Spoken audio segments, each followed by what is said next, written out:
Welcome to our lunchtime webinar on characters and fandom. More specifically, how and why we connect to characters and how we can use fandom growth thinking to deepen connections further. So I'm Josh, Associate Director of Research at Kids Industries, and we have about 20 minutes together today to talk through some interesting stuff around characters. Then at the end, I can answer any questions that you might have. And for me, if you leave here having learned just one new thing, I'll be happy with that. So on that note, let's jump in. So first of all, why characters? Well, characters and personalities are the lifeblood of our stories, and they sit at the heart of our brands. So just on a top line level, they drive meaningful connection and they represent our values. And in the case of most of my favorite characters, they do really cool shit that I want to see again and again. So quite important stuff. And at Kids Industries, we've had the privilege to be a part of most characters you can think of, including those displayed nicely here, which is why it's something that we think about quite a lot. But like everything else in the world, there's a lot to contend with the character. There's more personality-led UGC being watched than ever before. AI is taking over the world, and things like reading and engaging with traditional media is on decline. And overall, the audience's time can be spread quite thin across many different things. So it's not an easy world to navigate. This is in part where our fandom model comes into things. It can give us an additional boost and help us work out how we might deepen the relationships that we have with our audience. And I'll introduce this properly a little bit later on. So today we're going to do two things. We're going to share some principles and insights that we look to when creating characters, and then through the lens of our fandom model, explore how we can deepen character connections further. And we'll look at some brand examples here to draw inspiration from. So starting with the first part, as if we've not got enough to contend with, making fab characters in the first place isn't a walk in the park. We can think of all the great things that we love about our favorite characters, so Darth Vader's helmet, Barbie's fashion sense, SpongeBob's humor, but if we smush them all together, it doesn't quite work. You do that and you might end up with a bit Frankentoon. So we created Frankentoon to highlight the breadth and depth of how we might connect with characters. And whilst it's fun to imagine Darth Vader in a banging dress, our characters can't really be everything at once. So when we're thinking about this, whether designing new characters or refining the purpose of existing ones, we work through 5 stages, just 5, to ensure characters are well established, clear, and relevant to the audience. So it's a process that starts with, well, defining who our characters are on a top line level, their demographics almost, which is obvious, right? So we almost don't need to mention it. Then adding more detail around how we want the audience to view them, what their role is, their behaviors, and their signifiers, with the final check at the end of whether they're actually meeting the goals that we set out for them to reach. We've only got 20 minutes, so we won't go through all of them in detail, but the 2 that we thought you might find most interesting and useful that we sometimes see ebb and flow are identification patterns and roles and behaviors. So let's start with identification.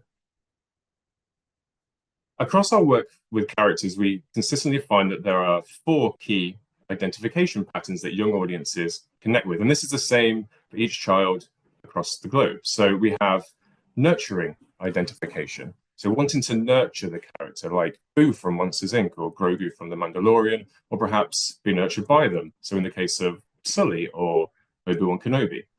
Then have reflective identification. So this is seeing yourself in those characters. Peter Parker and Hermione Granger can sit here as they are in part us, with relatable worries and lives to navigate on top of all the webs and wands. Then we have emulatory identification. So you want to be a bit like them and may try to embody some of their amazing traits to show it. So Superman here has a bit of something that we all want a bit of. Then disidentification, connecting with those darker elements, pushing boundaries and testing the moral waters. And we're going to zoom in on that a little bit more now. So in previous years, this identification was reserved for the big baddies like Darth Vader and the odd anti-hero like Batman. But actually this has shifted recently, and particularly for those aged 7+, we are seeing more connections to the darkness, the weirdness, and the spookiness than ever. So meme culture and other UGC has a part to play here, but also it's just that the world around us is pretty chaotic. So we want characters that reflect this chaos and weirdness, that perhaps push back against society and rebel for us. And then along the way, maybe we can learn a thing or two about how to navigate some uncomfortable situations. So why do these matter for identification patterns? Well, identification patterns set the scene for how you want youth audiences to see and relate to your characters. They give you the foundation from which to build detail from. So especially too, as the world becomes increasingly global, providing avenues for instant connection can be very, very important. So we have these identification patterns, but there are also some more specific roles and behaviors that define great characters. So for those of you that are familiar with narrative development and character archetypes, you might notice some of these from the work of Joseph Campbell, for example. And we've included just a few examples here to make this point a little bit easier to manage, where in actual fact there are lots and lots of character archetypes. Now, archetypes refer to the role that the character plays in the world and their core behaviors in light of this. So interestingly, as we age from preschool to adulthood, the archetypes we understand and connect with are often reflective of us and the world around us, and therefore get more complex with time. So for preschool, that's parents, it's friends and siblings, it's being brave like a superhero. And then in older screen media, we see mentors and anti-heroes and frenemies. So why does this matter, really? Well, research shows that on the younger end, younger children can emotionally learn through characters. They develop new perspectives and pick up positive character strengths. And this is something that parents notice too, and they value this and look out for this as well when they're helping kids navigate media. So in this case, characters can play an important role in helping kids navigate the world, which in turn helps connection. For older audiences, there's a bit of an increased appreciation for values and personalities that we want to exhibit ourselves. So whether that's being deadpan and witty, like Wednesday, or honest about emotions and calling out friends for doing something wrong. And here, characters can give us the tools and encouragement to do the things that we want to do in our own lives, which again helps connection. And so at both ends of the spectrum, audiences look to these archetypes to learn, to grow, to connect, and help define who they are, which makes them important to consider when we consider characters ourselves. This perhaps takes us nicely onto the second part of our session. As our fandom model identifies self-definition as being a core element of fandom growth, among some other things that we're going to dive into now. So how can we deepen connection by looking through the lens of our fandom model? Well, first, what is our fandom model? If you've not seen it before, or even just as a quick refresher, if you have, it's at its heart, it's a lens that we can look through to better understand the world of fandom. And it was developed through research with thousands of different fans from across the world. It's made up of all the things that we see important to passionate fans, and therefore it gives us the levers that we can pull to help our audiences get there a little bit quicker. So it can help us make sense of how fandoms can play a role in defining who we are, like we spoke about earlier, with learning through the characters that we love, the different creative and emotional and transactional moments that we can share with a fandom or character, and how fandoms can be amplified through sharing moments with family, friends, and communities.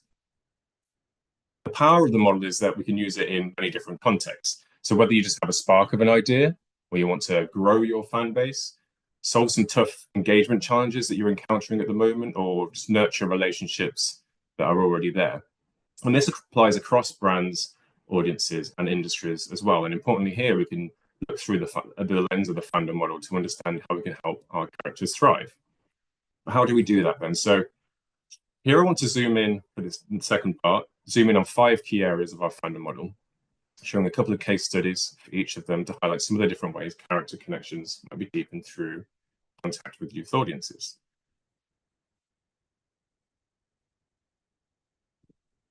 So let's start with our first example, friend or closeness. So this one's quite new. It's an element of our fandom model that most directly relates to characters. So feeling like a friend of a character or personality is a unique form of self-identification. The more someone feels linked to them as a friend, the stronger their emotional connector is. Influencer fandoms or someone like Taylor Swift thrives on this. So how do we push these friendly feelings further? The first is representation and diversity. So it might seem like an obvious one, but actually there are fewer characters and worlds out there than we actually need to get representation and diversity right. Ones that are accurate in their reflections, sufficiently nuanced, and work to challenge stereotypes as well. So this includes involving family dynamics, for example, neurodiversity, different cultures, and much more as well. So inclusion is important as it fosters both belonging and connection. Craig of the Creek, pictured here, is a good example of a show that gets representation and diversity right. The next is providing a deeper look at who the characters are. So consumers and creators often don't have the time to, like through core content, to explore every avenue of who a character is, the quirks, their motivations, all the nuance there, or even just what they have for lunch.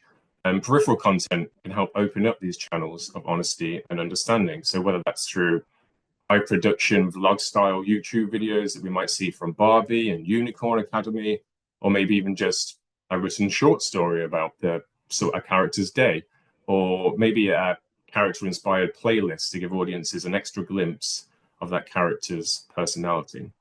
And as my wife tells me when I bring her good snacks, to be known is to be loved. The final example is contact to bring connection to life. So which budding Marvel fan doesn't wish they could have a chat with Iron Man, for example? And contact can come to life in many different ways. So from more traditional meet and greets, which can be particularly impactful for literary characters who don't always get seen, brought to life, and particularly for younger audiences as well, to innovations using AI to help you feel like you're having a personal conversation with characters. And meeting them in video games can also serve as a similar function here. Or maybe it's just simply being sent a message of support through social media. This is something that Elmo managed to kick up a storm with last year by simply asking the world how everyone's doing, which prompted a lot of emotional responses from celebrities and more. So even small bits of contact can create meaningful feelings of friendship. Another facet of self-definition is skill development. So progress and growth are at the heart of defining who we are. And so a brand or character that helps someone develop a personal skill becomes ingrained in that person's definition of self. I'm going to draw a couple of examples here from the author Mo Willems and his character, the Pigeon, through both their YouTube and book content. So skill development here could involve something tangible and expressible, such as teaching kids how to draw a character or how to tell jokes, which is something that both of those things were ingrained in the character as they were designed from the start, as both easy to draw and also quite chaotic and funny. But equally, it could be just as much about teaching kids about how to navigate scary moments in their lives or providing coping strategies such as staying calm, which is increasingly important in this fast-paced and high-pressured world.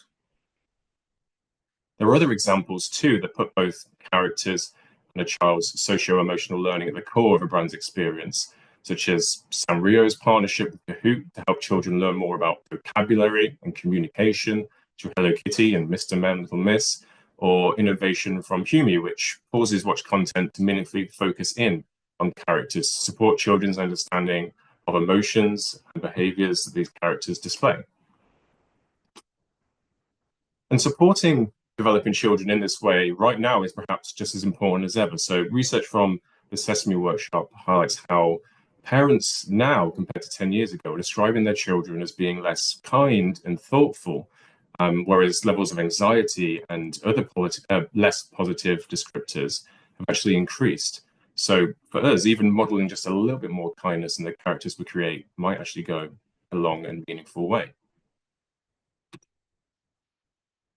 Whilst our other examples were about self-definition, our final two are focused on interaction moments. The first one being frequency. So this one's fairly straightforward in that the more you're around as a character, meaningfully anyway, the more mind share and fandom you're able to encourage. But it also helps stronger fans get more of the character they love on a sort of top-line basis. So in our own research, frequent engagement was a #1 need from fans. So we're going to look at Tony boxes here as a bit of an example, which highlights a couple of different ways in which character frequency can be pushed a little bit further. So characters and their stories are at the heart of the Tony box experience. And it's also an experience that fits nicely into daily routines, such as getting ready for school or winding down before bed. And engagement can also be relatively low effort, and kids can just sit back and take in the stories and songs and characters and worlds in a more reflective way. There's also a sense of ownership and control over the characters and stories that isn't always present in audio-based content, as there's a bit more of a physicality to it. And then on that line, it also offers avenues for physical play and display for the different characters you can collect. You can keep them out, line them up, and it keeps them front of mind. It's also a slightly new avenue to enjoy characters that perhaps before you might have only seen in visual media. And importantly, it facilitates shared moments between family members. And this in itself can have fandom fueling benefits on its own. So particularly for kids under 7, this gives us a good bit of direction on some of the specific moments that can help characters stay connected to children more frequently. In this final example, we'll focus on 2 different fandom model elements, so participation and influence. And whilst these can exist separately, we often seem to come into life together. So participation in this instance refers to having the creative freedom to take part in a fandom in your own unique way. And increasingly, brands are celebrating this creativity by giving fans the chance to influence and shape the fandoms that they enjoy. So it turns them from just a consumer into a trusted and invested stakeholder.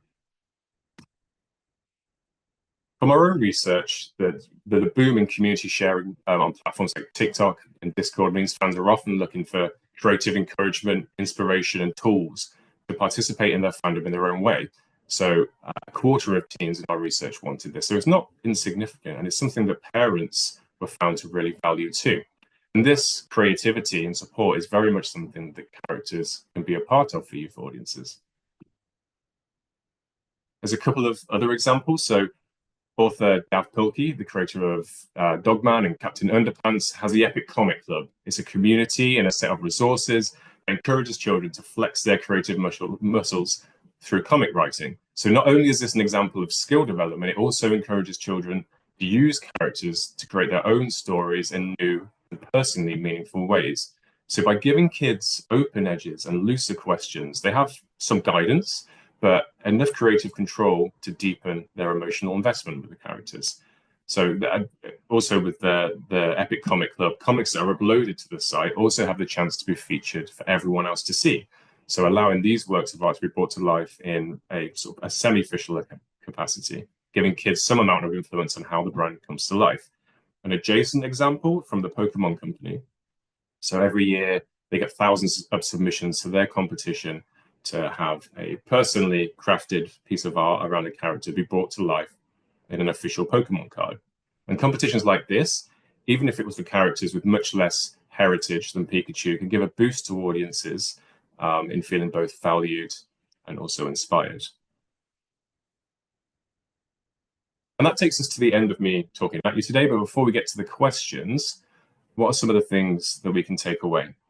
So the first one is that the key principles for making a strong character still apply. The foundation needs to be there, from choosing how we want people to see our characters, the archetypes they portray, the elements like disidentification, of course, representation and modeling certain values are important and can help our audiences get more out of the characters. The second one is building two-way relationships, not just passive consumption. So here we can tap into emotional utility and providing learning opportunities for kids, as well as those feelings of being connected to characters as a friend through contact and getting a closer look into who these characters are. Third is encouraging and celebrating creativity with characters. So characters don't just need to be a destination, but instead they can be a partner in creativity. And giving young people the tools to do this can push connection further. And finally, the little moments can make a big difference. So being a part of micro routines, reflecting children's worlds, helping families share moments together, they all add up and provide a little bit of extra injections of depth and frequency that can go quite a long way. So hopefully you did manage to learn at least one thing from today, which is my main goal from the start. And also a webinar takeaway will be sent to you after this as well, so you can look back at some of these interesting things. But for now, we are going to move on to questions. If I can stop sharing screen sharing. Perfect.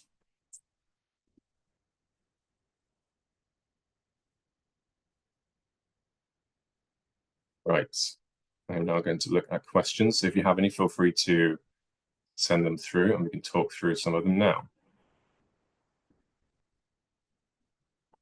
So actually, let's start with the top one because that's a nice, easy one to lean into it. So what's your favorite character and why? Really should have thought of this. So actually, I have a couple really. There's ones that I sort of grew up with. Um, I grew up reading the Aragon books, and I sort of they were released as I grew up, and the Aragon as a character goes through an amazing hero's journey. He grows and develops and changes and saves the day. And I think for me, that was something that I really connected with when I was that age. And then also on the kind of flip side with Star Wars, which I'm a big fan of, I really liked Han Solo because he was a bit more edgy and rebellious. And so it had that element of disidentification in a way. But he also saved the day in the end as well. Let me see. In your opinion, should a character grow and develop or stay the same? So this is an interesting one.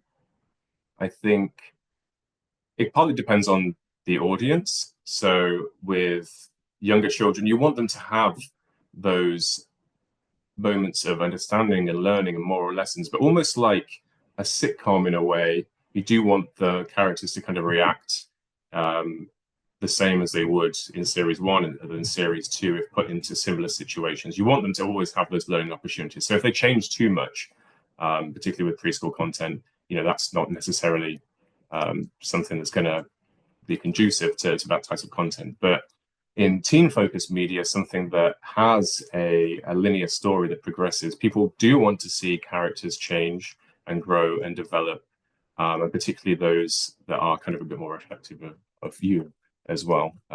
You want to see that bit of personal development and change as the story goes on. Let's see. So, referring to clear archetypes from preschool to teens, the importance of self definition.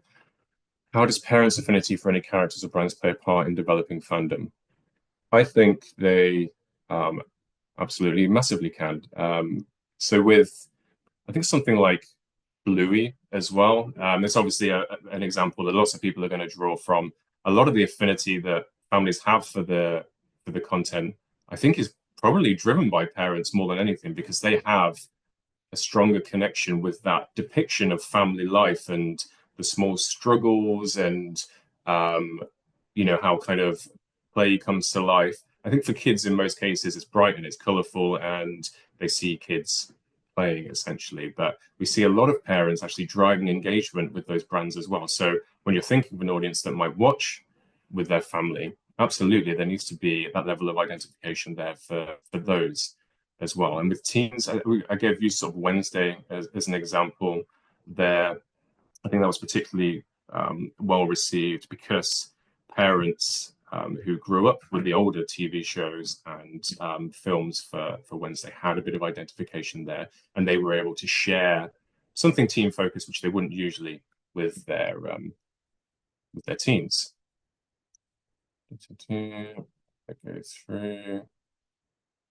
What's the most common mistake you see clients that come to you for help?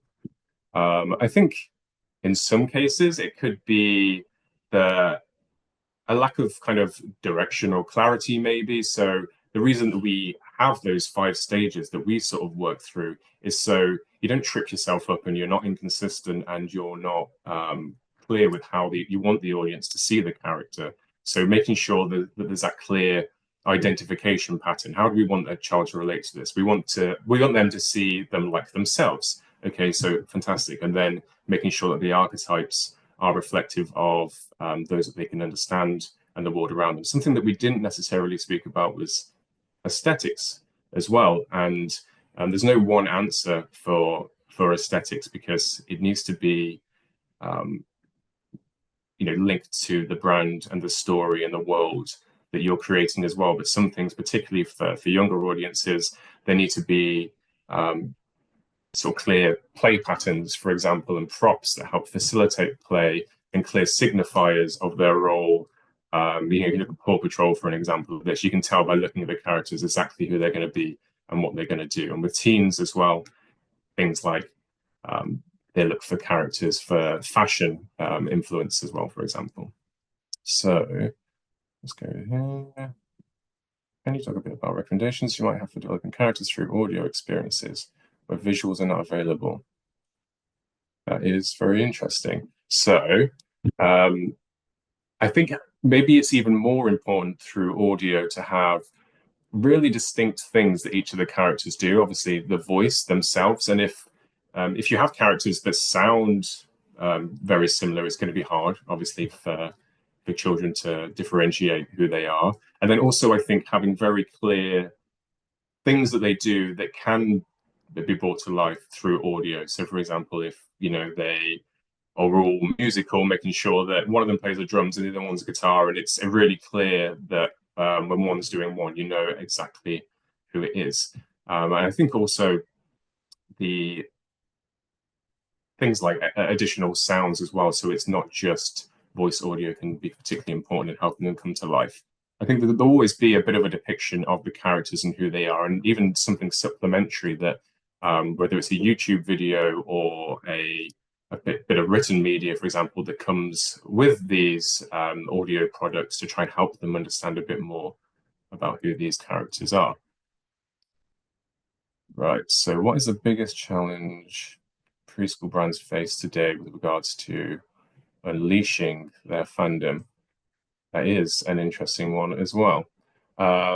Maybe I think it's sometimes it is that kind of lack of frequency and always on. Like particularly with preschool, you can't have really big emotional hits like you can as an adult, where you have one TV series and you wait 3 years till the next one comes out, and you still have a pretty good fandom for it. You need to stay front of mind with them, and you need to make sure that you do have a part to play in daily routines. And there's enough experiences that are meaningful but frequent and that kind of differentiate themselves as well. And even if it's a case of being always on YouTube or encouraging creativity, I think you need to kind of come at it in a few different ways and make sure you're staying front of mind.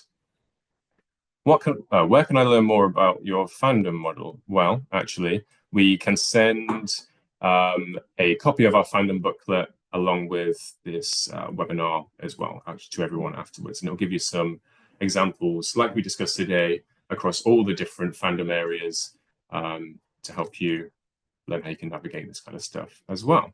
So 2 more minutes. So you touched on video game characters briefly. Does fandom work differently for video game characters? I was thinking about this yesterday. I think that video game characters are interesting, and the same principles apply whether you're making a character for a video game or a TV show. But actually, something else at play with video game characters is the agency that children or adult players have with the characters. So in part, the character becomes how you play as them. So with Minecraft Steve, he might be seen by one child as resourceful and a bit of a problem solver and really badass at beating up skeletons. But then for someone else, it might be creative and a pacifist. So it can be hard to bring them to life in other media when people don't have that consistent view. But then I think it's a case of focusing on those things that everyone does know and connect with as well. Do you think brand mascots can have fandom built around them in a similar way to characters from? I think absolutely, they definitely can. And I suppose in most cases, they don't necessarily have the same level of supporting media, but I think that's where the things can be boosted by having additional things that show the personalities of these mascots. I think obviously shining through quite distinct team and brand values can be quite important as well to help them come out. And I think contact is obviously quite important. Giving kids chance to actually meet them physically and learn more about them. So actually, they were all incredible questions, and we're at the very end of our webinar now. So thank you very much, and I hope you learned one thing. If you learned a little bit extra, then I'll be even happier. And we hope you join us for the next one. Thank you.